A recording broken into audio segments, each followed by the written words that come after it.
Bonjour, bienvenue à cette nouvelle entrevue de notre série À la rencontre d'eux, où on rencontre des beaux humains qui ont un attachement particulier au Collège François de Laval. Cette série d'entrevues est organisée dans le cadre de la campagne de financement du 355e anniversaire du Collège. Et aujourd'hui, j'ai un bel ancien avec moi. Notre invité est syndic autorisé en insolvabilité et aussi, il ne faut pas l'oublier, philosophe. Bonjour Stéphane Leblond, merci de prendre du temps avec nous cet après-midi. Bonjour Pascal, ça me fait plaisir. Écoutez, je pose souvent les mêmes questions à mes invités, mais c'est parce qu'il y a quelque chose qui se répète, il y a une thématique récurrente dans les entrevues. Vous êtes un ancien, donc de quelle promotion êtes-vous?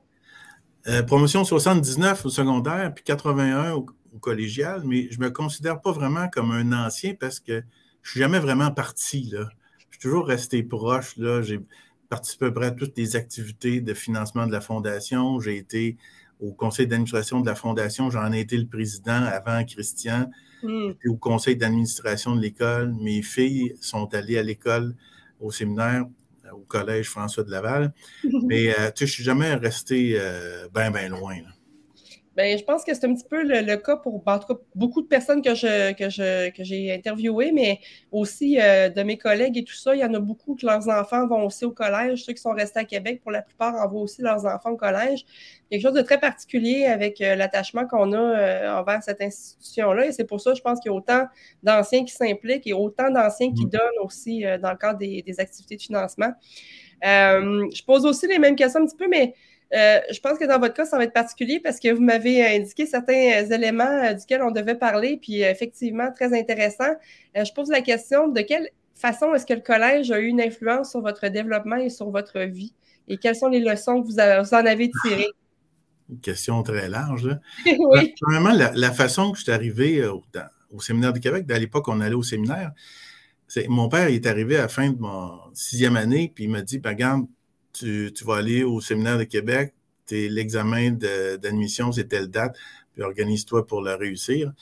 Puis, tu sais, on n'avait pas la visite, là, le grand tour de toutes les écoles, puis tout le monde faisait son pitch de vente. Puis, j'y ai demandé récemment, il y a à peu près un mois, pourquoi le séminaire de Québec? Pourquoi là? Pourquoi pas l'Académie Saint-Louis ou le Collège des Jésuites? Il dit, c'est parce que il voulait venir, lui, au séminaire quand il était jeune, puis il avait pas été accepté, mais il a toujours considéré que c'était la meilleure école. Fait que comme j'étais son plus vieux, il dit, je vais envoyer mon plus vieux, donner toutes les possibilités d'aller à la meilleure école selon moi, puis mes 2 frères aussi sont venus au séminaire.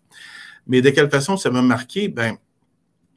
Vraiment, à l'époque, c'était une école de garçons seulement, fait qu'il y avait un sentiment de collégialité plus fort qu'on pourrait avoir aujourd'hui. Là, c'est pas pour dénigrer les écoles mixtes, mais tu sais, il y a un lien plus fort qui s'établit. On pouvait faire tous les mauvais coups ensemble, puis on se tenait toutes. C'était comme un esprit de corps, là, un petit peu comme dans la... Exactement. C'est exactement le même principe qu'on peut rencontrer dans l'armée, là. Puis c'est les enseignants aussi qui ont été là. Moi, j'ai des excellents, des enseignants fantastiques. Il y en a qui étaient peut-être un peu moins bons, mais tu sais, c'est la minorité. Puis il y a eu là-dedans l'abbé Hébert, Marcel Hébert. Marcel Hébert, là, ça a été mon professeur de latin en secondaire 3. Puis, comme j'expliquais tantôt, moi, l'abbé Hébert, quand j'étais en secondaire 1 puis en secondaire 2, c'était le directeur des étudiants, c'est-à-dire celui qui s'occupait de la discipline. Quand on rentrait l'après-midi, puis qu'on était allé sur la terrasse du frein prendre une Black Label, qui à l'époque était une bière assez underground, là, il checkait ceux qui sentaient la boisson. Puis on allait faire un tour dans son bureau, puis quand tu allais faire un tour dans le bureau de l'abbé Hébert, tu étais dans le trou. À l'époque, les parents étaient du côté de la direction, puis c'était différent d'aujourd'hui. C'est ça que mes enfants me disaient que j'étais un dinosaure quand ils étaient au secondaire. Puis, alors, c'était pas drôle avec l'abbé Hébert. Moi, je me souviens une fois, j'étais allé dans son bureau, puis il ouvre mon dossier, puis là, il appelle mon père à son bureau, puis la réceptionniste, elle dit, « Monsieur Leblanc est occupé. » Il dit, « Dérangez-le, c'est l'abbé Marcel Hébert du séminaire de Québec. » Oh boy, tu vas me faire rincer à la maison. Et effectivement, je m'étais fait rincer à la maison. Fait que quand j'ai su que j'allais avoir l'abbé Hébert comme professeur titulaire, puis professeur de latin en secondaire 3, je dis, oh boy, ça va être l'enfer. Eh bien non, ça a été le contraire. Tu sais, on voyait que cet homme-là, il était fait pour enseigner. Oui. pas pour faire de la discipline. Tu sais, on avait hâte d'aller au cours de latin, là, ce qui est anormal là, pour des jeunes de 14-15 ans.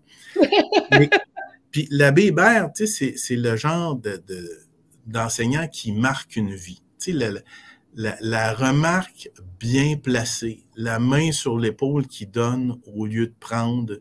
Tu sais, c'est des moments déterminants dans la vie d'un adolescent. Là. Puis, à un moment donné, je m'étais toujours dit, là, je vais y dire, tu sais, je vais aller le rencontrer. De toute façon, ils sont pas durs à rencontrer, ils sont tous à la résidence des prêtres. Puis, finalement, quand est venu le moment de le faire, en 87, ben, j'ai appris qu'il était décédé. Puis ça m'avait attristé. Puis, j'ai dit, toutes ces années-là, je me suis dit, ben, il faudrait que je trouve une façon d'honorer sa mémoire, la garder vivante. Puis en 2008, quand Régent Lemay était directeur général de l'école, je parle de ça avec lui, ben, on pourrait faire un prix, le prix Marcel Hébert, qu'on remettrait aux étudiants, les meilleurs étudiants en français pour chacun des niveaux du secondaire. Puis, moi, je vous donnerais des chèques. Moi, c'est un bout de facile, faire des chèques. Puis comme ça, là, je pourrais, à chaque fois que je présente le prix, prendre 30 secondes, là, 30 secondes sur 30 secondes de temps pour parler de l'abbé Hébert, puis pour ça, remettre les prix. Fait que c'est ça qu'on a fait depuis 2008, puis ça a été bien le fun.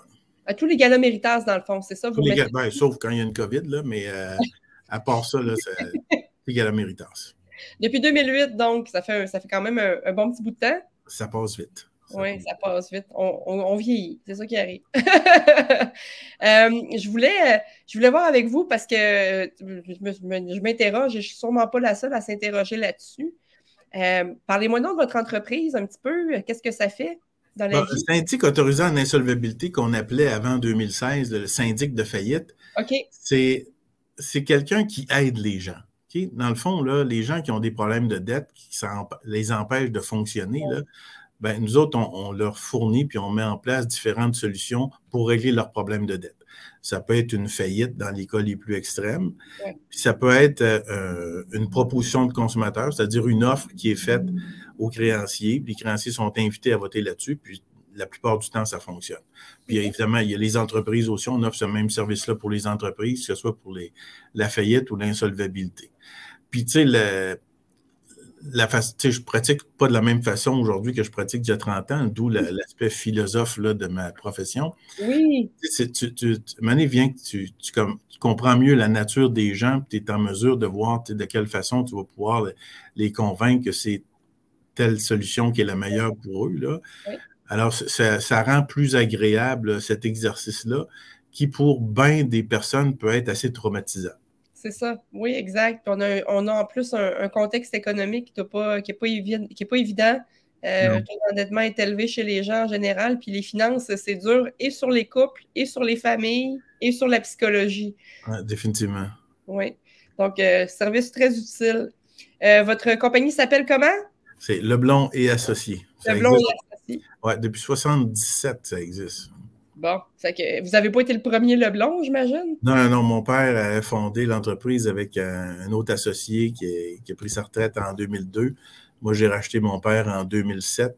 Puis là, il y a Stéphanie, ma deuxième fille, qui a été aussi une ancienne de l'école, promotion 2012, qui est en train de faire son cours de syndic puis qui va éventuellement reprendre le bureau.